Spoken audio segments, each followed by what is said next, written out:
Il valorosissimo soldato di Cristo passava per città e castelli annunciando il regno dei cieli, la pace, la via della salvezza, la penitenza in remissione dei peccati, non però con gli artifici della sapienza umana, ma con la virtù dello Spirito.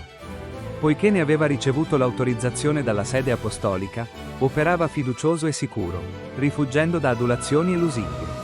Non era solito blandire i vizi, ma sferzarli con fermezza, non cercava scuse per la vita dei peccatori, ma li percuoteva con aspri rimproveri, dal momento che aveva piegato prima di tutto se stesso a fare ciò che inculcava agli altri. Non temendo quindi d'esser trovato incoerente, predicava la verità con franchezza, tanto che anche uomini dottissimi e celebri accoglievano ammirati le sue ispirate parole, e alla sua presenza erano invasi da un salutare timore. Uomini e donne, chierici e religiosi accorrevano a gara a vedere e a sentire il Santo di Dio, che appariva a tutti come un uomo di un altro mondo. Persone di ogni età e sesso venivano sollecite ad ammirare le meraviglie che il Signore di nuovo compiva nel mondo per mezzo del suo servo. La presenza o anche la sola fama di San Francesco sembrava davvero una nuova luce mandata in quel tempo dal cielo a dissipare le caliginose tenebre che avevano invaso la terra, così che quasi più nessuno sapeva scorgere la via della salvezza.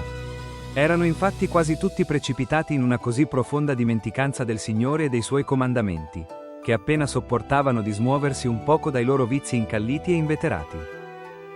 Splendeva come fulgida stella nel buio della notte e come luce mattutina diffusa sulle tenebre, così in breve l'aspetto dell'intera regione si cambiò e, perdendo il suo orrore, divenne più ridente.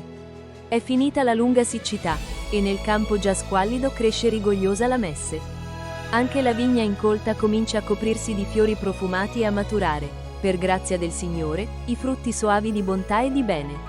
Ovunque risuonano azioni di grazia e inni di lode, e non pochi, lasciate le cure mondane, seguendo l'esempio e l'insegnamento di San Francesco, impararono a conoscere, amare e rispettare il loro Creatore.